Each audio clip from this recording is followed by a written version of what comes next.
ছিল। ও বোন, তুই যে আল্লাহর পরিচয় পাইছ, ওই আল্লাহর সাথে আমাকে একটু সম্পর্ক করাই দেস না। বোন ডাক দিয়া বললেন, ভাই তুমি পড়ো লা ইলাহা ইল্লাল্লাহ মুহাম্মাদুর রাসূলুল্লাহ। তোমার ভিতরে যে গুনাহের কল্পনার জল্পনা আসছিল, তুমি আমার জন্য গুনাহ করার জন্য তুমি পাগল পারা হয়ে গিয়েছিলা। ও ভাই, গুনাহ হলো নার, গুনাহ হলো আগুন, গুনাহ হলো নার, গুনাহ হলো আগুন। জাহান্নামের আগুন সহ্য করতে পারবা না।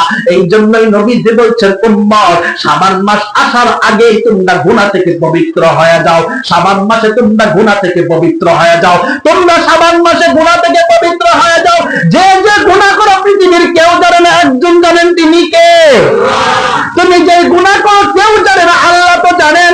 তুমি যে গুনাহ করো কেউ জানে না, রব জানেন। তুমি যেই গুনাহ করো তোমার আমলনামা ফেরেশতারা লেখেন। বলেন তো দেখি, আমাদের কাদের মধ্যে ফেরেশতা আসেনি? সবাই বলেন আসেনি? তাহলে আমার ডান কাঁধে একজন ফেরেশতা আছে, বাম কাঁধেও একজন ফেরেশতা আছে।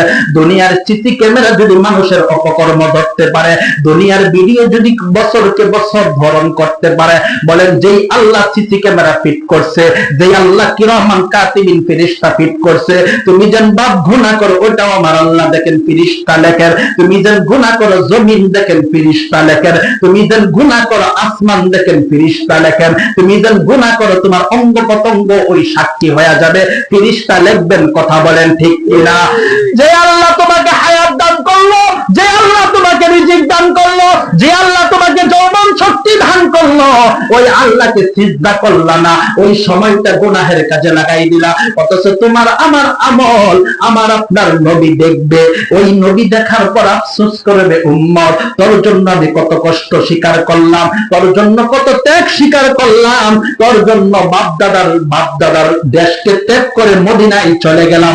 মক্কার মানুষেরা আমাকে কত নির্যাতন করলো, মক্কার মানুষেরা আমাকে কত কষ্ট দিল, তারপরেও আমি তোদেরকে ভুলি নাই। আর তোদের জীবন যৌবন সময় আল্লাহর দেওয়া হায়াত গুনাহের কাজে তোরা শেষ করেছ। ও ভাই, এই জন্যই বলে দিয়েছেন, শাবাবাকা ক্বাবলা হারামি, শাবাবাকা ক্বাবলা হারামি। নবীজি মেসেজ দিচ্ছে, ও উম্মত, তোমার বার্ধক্য আসার আগে তোমার ওই সময়টাকে, যুবক বয়সের সময়টাকে, তোমার 12 থেকে 40-এর আগ পর্যন্ত মধ্যবর্তী সময়টা, এটা আল্লাহকে দিয়া দাও, এটা আল্লাহর জন্য অক্ষ করে দাও। ওই সময়টা আল্লাহকে সিজদা করো, ওই সময়টা আল্লাহকে ডাকো, ওই সময়টা গুনাহকে থেকে হেফাজতে থাকো, ওই সময়টা চক্ষুকে হেফাজত করো, ওই সময়টা কানকে হেফাজত করো, ওই সময়টা জবানকে হেফাজত করো। নবীজি বলেন, তোমরা যদি ওই সময়টা আল্লাহকে দিতে পারো, আমি নবী